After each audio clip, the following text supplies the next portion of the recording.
दोस्तों आज हम वर्ल्ड जियोग्राफी वाले हिस्से के अंतर्गत यांगत्जे रिवर के बारे में डिस्कशन करने वाले हैं। इसका मैप देखेंगे, इसके अलावा महत्वपूर्ण इसको जो जियोग्राफिक लोकेशन हैं इसके बारे में यहाँ पर हम चर्चा करने वाले हैं। तो यांगत्जे रिवर को चाइनीस लैंग्वेज में चांग जियांग बोलते हैं, मतलब लंबी रिवर। और देखा जाए तो ये चाइना में आप देख सकते हैं कितनी लंबी रिवर है। ये लगभग आधे चाइना को ये रिवर कवर कर रही है। चाइना का जो पश्चिमी वाला हिस्सा है वहाँ से ये निकली हुई है, और आप देखेंगे जो फिलीपींस सागर है वहाँ पर अपने पानी को खाली करती है, या फिर वहाँ पर इसका मुहाना है। तो यहाँ पर ये जो नदी का नाम रखा गया है, डायरेक्टली इसको हमने क्या काम कर दिए हैं, ट्रांसलेट कर दिए हैं चाइनीज़ लैंग्वेज से। और जब चाइनीज़ लैंग्वेज में इसका ट्रांसलेशन करते हैं तो इसका मतलब होता है long river, but can also mean child of the ocean. इसको एक और नाम से जाना जाता है जिसको हम बोलते हैं चाइल्ड ऑफ द ओशियन, मतलब ओशियन का, ओशियन से जिसकी उत्पत्ति हुई है, या फिर ओशियन का बच्चा, शिशु भी इसको बोल सकते हैं अदर डायलेक्ट यदि हम बात करें तो जो यांगत्जे रिवर है ये चाइना की लॉन्गेस्ट रिवर मानी जाती है। चाइना की सबसे लंबी रिवर है यांगत्जे रिवर, और इसकी लेंथ है 6300 किलोमीटर। इसको यदि हम मील में नापे तो 3915 माइल्स हो जाती है। वहीं वर्ल्ड लेवल पर यदि हम बात करें तो ये विश्व की तीसरे नंबर की सबसे लंबी रिवर मानी जाती है। इसका सोर्स कहाँ है, कहाँ से ये निकली है और कहाँ कहाँ पर ये जा रही है, इस नक्शे के माध्यम से आप समझ सकते हैं। तो आप देख सकते हैं चाइना का जो पश्चिमी वाला हिस्सा है यहाँ से ये निकली हुई है। महत्वपूर्ण कुछ सिटीज़ भी इसके किनारे लोकेटेड हैं, जैसे कि चोंगकिंग, बेडोंग, यीचांग, वुहान। वुहान बहुत ही फेमस रहा था कोविड-19 की उत्पत्ति को लेकर के। तो वुहान किस नदी के किनारे लोकेटेड है, वो है यांगत्जे रिवर। बाद में ये संघाई की तरफ में चली जाती है। यहाँ पर एक महत्वपूर्ण लेक हमको देखने को मिलती है, वो है डोंगटिंग लेक। एक और इम्पोर्टेंट लोकेशन यहाँ की सबसे इम्पोर्टेंट, जिलिंग जॉर्ज जिसको बोल रहे हैं, ठीक है, थ्री गॉर्ज डैम। यहाँ पर महत्वपूर्ण गॉर्जेस आपको देखने को मिलेंगे। उन्हीं गॉर्जेस के बीच में से होकर के ये रिवर गुजरती है, जहाँ पर थ्री गॉर्ज डैम बनाया गया है। ये डैम भी बहुत ज़्यादा फेमस है। अलग अलग जगह पर आपको गॉर्ज देखने को मिलेंगे, जैसे कि पहले नंबर का ये है, सेकंड नंबर का ये है और थर्ड नंबर का ये। तो थर्ड वाला जो है सबसे बड़ा है।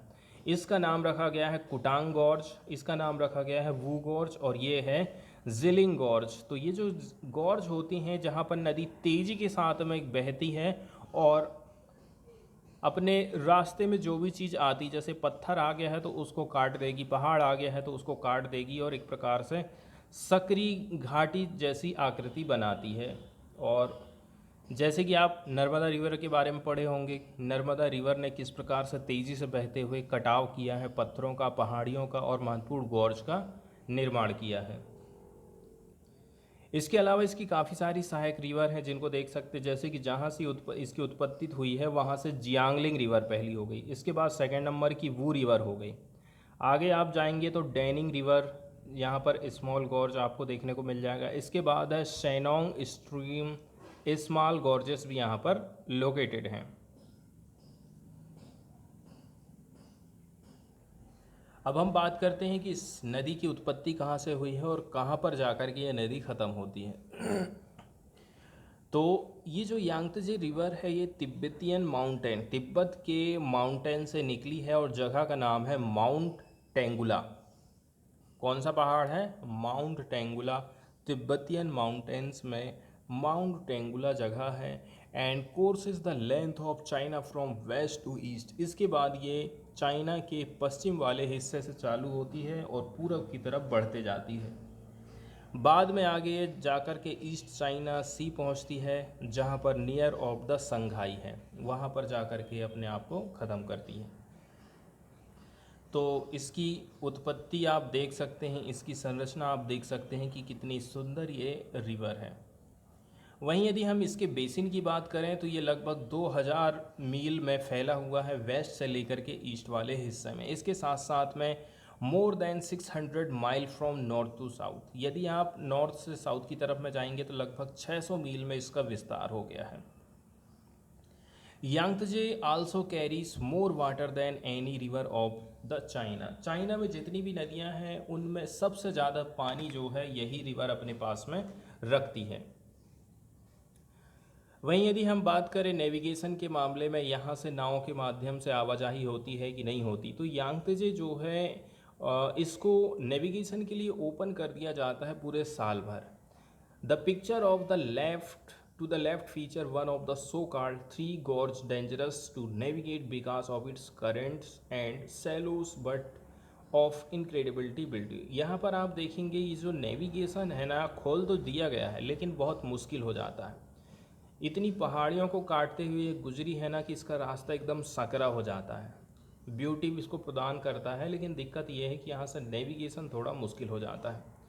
इसके बाद जो महत्वपूर्ण झील की हम बात कर रहे थे उसका नाम है डोंगटिंग। ये सेकंड लार्जेस्ट लेक मानी जाती है चाइना में, और ये जो नॉर्दर्न हुनान प्रोविंस है यांगत्जे रिवर के साउथ में, वो इससे कनेक्ट होता है।